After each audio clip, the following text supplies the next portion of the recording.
Indonesia. Just a country with a name to me right now. Faceless numbers of people live there. They told us before we left that the population of Java is 100 million on an island about the size of Florida. And 90% of the people are Muslim.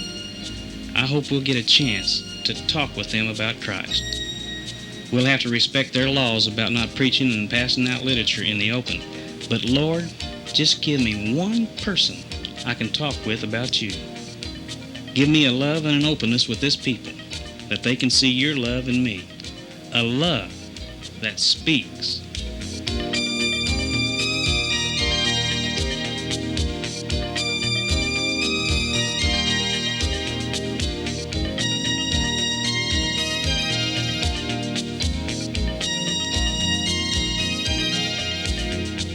In 1972, the Wesleyan Church in Indonesia was started by Wesleyans in the Philippines who had caught the vision of reaching people to the South. In 1975, American Wesleyan missionaries joined their Philippine brothers in establishing the young Indonesian church on a good foundation.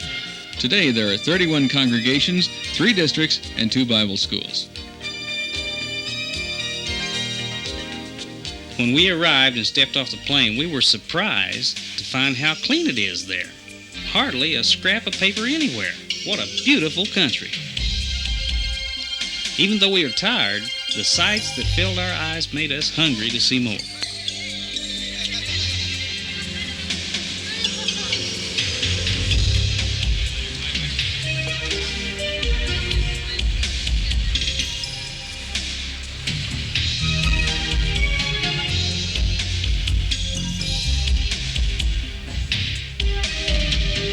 Jeff and Beth Fussner, our Wesleyan missionaries at the Bible school, showed us around a little before taking us to our rooms where we were going to stay. What an honor to meet National Superintendent Robert Satoris and his wife Yuli, veteran missionary Frida Farmer, and the Bible school students.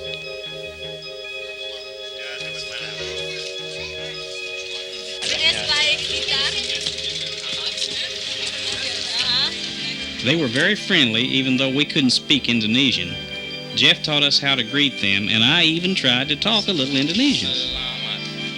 The accent is always on the next to last syllable. Selamat pagi.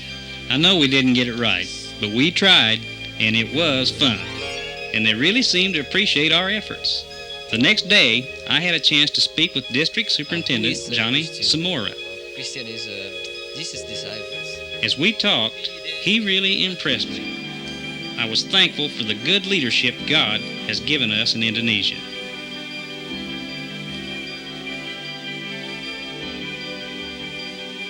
Everything seemed fine until some strange things started to happen.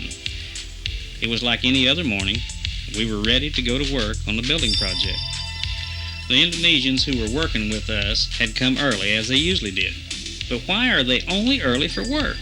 Why is it so important to talk about family and the weather and everything before you get to the point? And why do you have to haggle over the price of everything? Wouldn't it be simpler just to set a price and then pay it? Something was happening, something I couldn't put my finger on, but it was there and beginning to gnaw on me. Lord, are you trying to teach me something?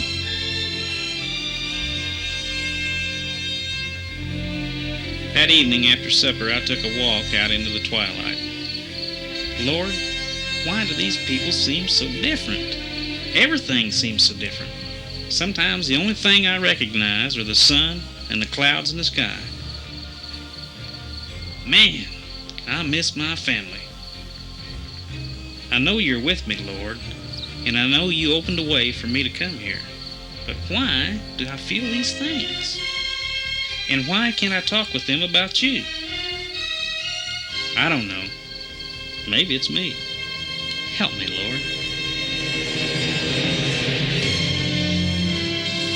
As the days went by, we continued to work on the project. And then on Sundays, Jeff would take us to nearby church fellowships to share. There are only 4 regular Wesleyan church buildings in all of Indonesia. 7 others meet in rented buildings, and the rest of the 31 congregations meet in homes. They call them house fellowships. They meet once a week for prayer, singing, and preaching. Usually a student from the Bible school preaches.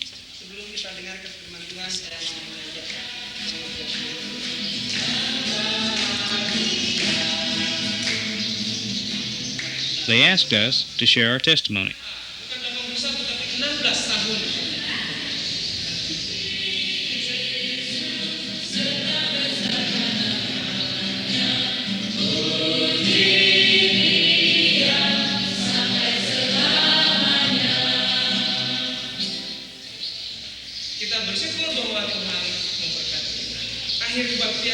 As the service went on, I could sense that God was there.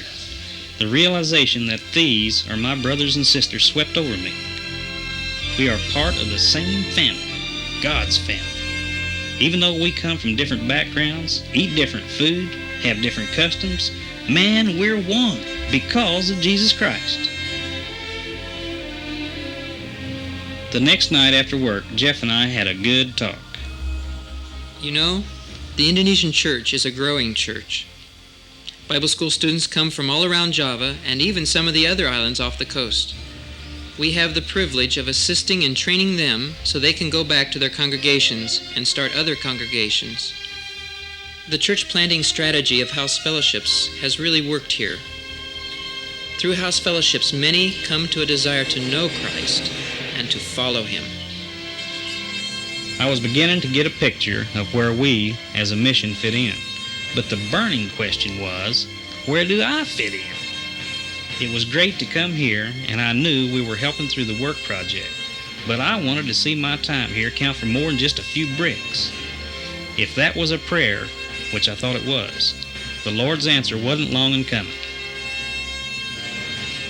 We had been working all week on the administration building for the Indonesian Wesleyan Church. We worked right alongside some great Indonesian guys. They were quick and seemed to know what they were doing. We always had a few kids that would watch us and help us out, too. Amir was my special friend. He would be waiting for me when we arrived and stay all day to help us. It seemed like he always had a smile. Toward the end of the week, I asked one of the guys who could speak English if he would help me talk to Amir. I learned that he was a Muslim from a poor family in town. I expressed that I was happy to meet him and thanked him for helping me and for his smile. When he heard the translation, he laughed and smiled back. He continued to come. One day while we were working, I felt someone tap on my shoulder. It was Amir. He motioned that he wanted to talk. I called Paring to help with the translation. Amir wanted to know, what is a Christian? He heard about them and knew I was one of them. He wanted to know more. Carefully, I shared how I became a Christian and how Christ's invitation was for all men. He said he wanted to become a Christian too. We prayed together and Amir asked Jesus to come into his life. Atas pengampunanmu dan atas keselamatan yang telah Kau berikan kepada kami. Dalam nama Tuhan Yesus kami berdoa. Amin. Man, I was on cloud 9 as we went back to clean up for supper that night. God had touched a heart through me. As I looked up at the sky in gratitude to God, I saw the clouds and the sun and realized that that wasn't the only thing I recognized. God's presence is everywhere. God's presence touched a soul tonight, and a new brother was born. Culture differences, food, surroundings, all seem to have faded into the background now. As we return home, I go home a different person. I'll never forget the experiences and the people's faces, especially Amir's. You know, his family was surprisingly tolerant of his decision to become a Christian. They even let him go to the Wesleyan congregation that meets close to the Bible school. I told him that I would be praying for him and his family. I've gotten a different picture of missions, too. Jeff and Beth Fussner, along with Frida Farmer, are helping to equip the Indonesians with the ability to reach their own people. It's great to see how they are working hand in hand with the Indonesians. But I'm especially thankful for how God has opened my life to a new dimension of His love. He's given me a burden for people there in Indonesia and here at home. I know the language and the culture here.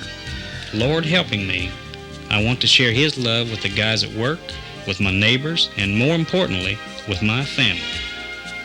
My eyes have been opened to a real need to support our missionaries, too. They depend on my prayers and my giving to keep the work going. May God always keep my eyes and my heart open with the love that speaks